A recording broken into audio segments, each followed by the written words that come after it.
বিশ্ববিদ্যালয়ের একজন দাঁড়ায়া নাকি ছাত্ররা জুমার পরে আহমদুল্লাহর সাথে ছবি তুলছে, এই অপরাধ হয়ে গেছে। এখন বলতেছে ছবি কেন তুলছ, কারণ দর্শাও, নতুবা ইউনিভার্সিটি থাকতে পারবা না। এই নোটিশ যে দিছে তার ভিতরে সাম্প্রদায়িক চিন্তা ভাবনা আছে না নাই? এই ছবিটা শাইখ আহমদুল্লাহর সাথে আমরা স্টুডেন্টরা এবং আমাদের স্যার তুলে এটা হচ্ছে ফেসবুকে পোস্ট করা হয়েছিল। আপনারা দেখেন এটার মধ্যে কি কোনো অপরাধ আছে? এটার মধ্যে কি কোনো অপরাধ বিদ্যমান?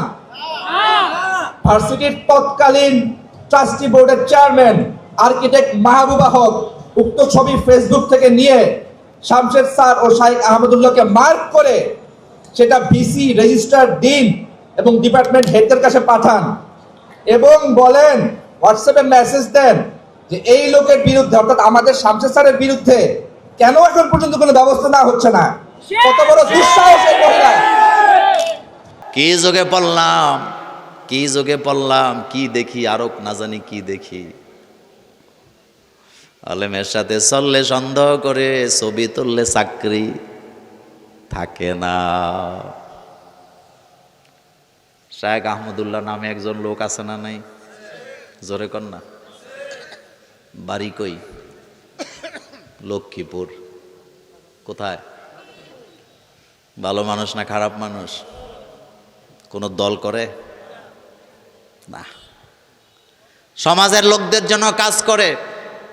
বন্যার্থদেরকে বাড়ি দেয়, ঘর দেয়, তান দেয়, আগুনে পুইরা গেলে বাড়ি বানায় দেয়, চিকিৎসা নিতে না পারলে চিকিৎসা কইরা দেয়। কাজ ভালো না খারাপ? আরো জোরে বলবেন। শাইখ আহমদুল্লাহ বাংলাদেশে কয়জন? কোটি কোটি টাকা মানুষের জন্য খরচ করে, কত জায়গায় যায়, কত মানুষের কর্মসংস্থানের ব্যবস্থা করছে। যার রিক্সা নাই তারে রিক্সা দেয়, যার ঘর নাই তারে ঘর দেয়, যার বাড়ি নাই তারে বাড়ি দেয়, যার জমি নাই তারে জমি দেয়, যার মাইয়া বিয়া হয় না তার মাইয়া বিয়া পড়ায়া দেয়। কয়দিন আগে দেখলাম প্রবাসীদের জন্য ট্রেনিংয়ের ব্যবস্থা করছে। রিক্সাওয়ালাদেরকে ট্রেনিং দেয় প্যাসেঞ্জারের সাথে কেমন আচরণ করতে হবে, কারণ রিক্সাওয়ালাদের মধ্যে কেউ কেউ আছে আচরণটা কেমন করতে হবে এটাও জানে না। এই শিক্ষা আহমদুল্লাহ দেয় নাকি দেয় না? বিশ্ববিদ্যালয়ের একজন দাঁড়ায়া নাকি ছাত্ররা জুমার পরে আহমদুল্লাহর সাথে ছবি তুলছে, এই অপরাধ হয়ে গেছে। এখন বলতেছে ছবি কেন তুলছ, কারণ দর্শাও, নতুবা ইউনিভার্সিটি থাকতে পারবা না। এই নোটিশ যে দিছে তার ভিতরে সাম্প্রদায়িক চিন্তা ভাবনা আছে না নাই? একটা কথা বলি আপনাদেরকে, আপনারা কুমিল্লার মানুষ। কুমিল্লা চান্দিনায় একটা মডেল মসজিদে ইমাম নিয়োগ হয়েছে। কোন মসজিদে? ইমাম ফার্স্ট হয়েছে। উনি যিনি ফার্স্ট হয়েছে ওনার চাকরি হবে। তো টিউনি ছিল হিন্দু। এখন টিউনিরে কে জানি নিয়ে দেখাইছে, মানে ওই মডেল মসজিদ যে ফার্স্ট হয়েছে হুজুর, ওই হুজুরের আমার সাথে ছবি। বুঝেননি হুজুর কথা? কার সাথে ছবি? মোল্লা নাজিমের সাথে। এখন চাকরি হবে না, মোল্লা নাজিমের সাথে ছবি কেন? কথাটা সহজ করে দেই, চাকরি হবে না শুধু একটা অপরাধ, মোল্লা নাজিমের সাথে ছবি পাওয়া গেছে। তো চাকরিটা পরে হয়েছে অন্য কায়দায়, কিন্তু হুজুর যাইয়া টিউনিরে বলছে, দেখেন কুমিল্লাতে এক প্রোগ্রামে গেছিলাম, যাইয়া দেখছি সবাই লাইন ধরে ওনার সাথে ছবি তুলে, আমিও তুলছি, তো দোষটা কোথায়? দোষ তো হেডেই, ওনার সাথে ছবি তুলতে হবে কেন? কথাটা কষ্টের জ্বালায় কথাটা শেয়ার করলাম।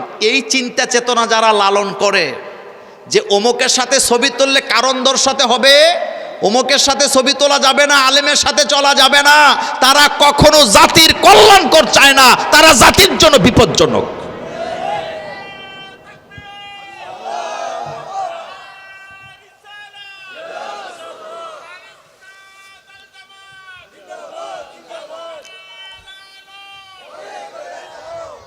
আমার কলিজার ভাইয়েরা, আহমদুল্লাহ সমাজ গঠনে তার অবদান আসেনি?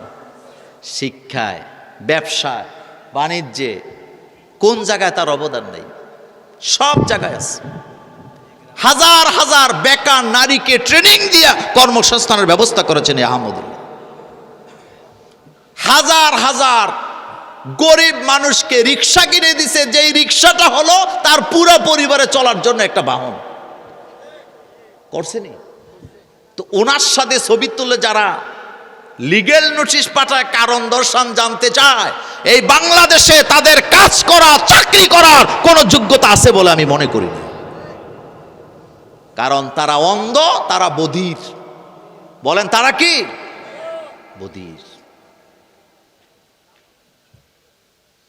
অন্যায়ের প্রতিবাদ করতে হবে, এই অর্ডার আমাদেরকে দিছে কে? আল্লাহ পাক দিছেন। মান রাআ মিনকুম মুনকারান ফালিয়ুগাইয়িরহু বিয়াদিহি। কোরআনে আল্লাহ পাক বলছেন উখরিজাত লিন্নাস, উখরিজাত লিন্নাস, আমি তো তোমাদের মানুষের জন্যই বাইর করছি। তোমাদের কাজ হলো তা'মুরুনা বিল মারুফ, মানুষকে ভালো কাজের আদেশ দিবা, ওয়া তানহাউনা আনিল মুনকার, মানুষকে খারাপ কাজ থেকে ফেরাবা। এই কাজেই দায়িত্ব সকল নবীদের কাঁধে আছে না নাই? সব নবীদের কাজ তো এটাই ছিল, আনিয়াবুদুল্লাহ ওয়াজতানিবুত তাগুত। প্রত্যেক নবীরা ভালো কাজের আদেশ দিছে, ফেলাল খয়রাত, ভালো কাজের আদেশ দিছে, মন্দ কাজ থেকে মানুষকে ফিরাইছে। সব নবীরা, নবীদের দায়িত্ব তো ছিল এইটাই। নবীরা চলে গেছেন, ওলামায়ে কেরামের দায়িত্ব হলো এখন এই কাজ করা। আপনাদের প্রত্যেকের মসজিদে একটা করে হুজুর আছে না? আচ্ছা বলেন তো, কোন হুজুর মসজিদে দাঁড়ায় ওয়াজ করছেন যে আপনারা একটা মারামারি করে আইন যাইয়া? মারামারি, ঝগড়াঝাটি, অন্যায়, দুর্নীতি, রাহাজানির বিরুদ্ধে প্রত্যেকটা জুমার নামাজে বক্তব্য আছে নাকি নাই? তা আলেমরা কি জাতির ভালো চায় না খারাপ চায়?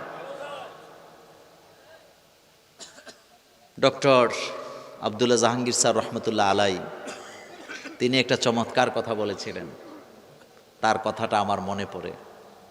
তিনি বলেছিলেন, এই বাংলাদেশে পুলিশ বাহিনী, বিভিন্ন বাহিনীর দ্বারা যদি অন্যায় অবিচার বন্ধ হয়ে থাকে 20%, বাকি 80% বাংলাদেশে অন্যায় অবিচার বন্ধ হয়েছে পীর, মাশায়েখ, আলেম, ওলামা, আল্লাহওয়ালারা যারা এখানে দ্বীনের দাওয়াত দেয়, মানুষকে ভালো কাজের আদেশ করে, মন্দ কাজ থেকে মানুষকে সতর্ক করে। এই দাওয়াত, আলেম, ওলামা, পীর, মাশায়েখের দাওয়াতের কারণে বাকি 80% মানুষ ভালো পথে আছে, তারা অন্যায়ের সাথে জড়ায় না। এ কথার বাস্তবতা আসেনি? 100% আছে। আচ্ছা বলেন তো, আপনাদের এই গ্রামে আজ থেকে 40 বছর আগে মসজিদ ছিল কয়টা, এখন কয়টা? আপনাদের 14 গ্রামে আজ থেকে 50 বছর আগে মাদ্রাসা ছিল কয়টা, এখন কয়টা? হেফজখানা ছিল কয়টা, এখন কয়টা? সমগ্র বাংলাদেশে 50 বছর আগে মাদ্রাসা ছিল কয়টা, এখন কয়টা? দিনের কাজ চলমান আছে নাকি নাই? কার জন্য? জোরে বলেন, কার জন্য? দুনিয়ার কেউ আমাকে হাসরের ময়দানে পার করার কোনো ক্ষমতা তার নাই। আমার হিসাব আমাকেই দিতে হবে। কার কাছে? আরো জোরে বলেন, কার কাছে?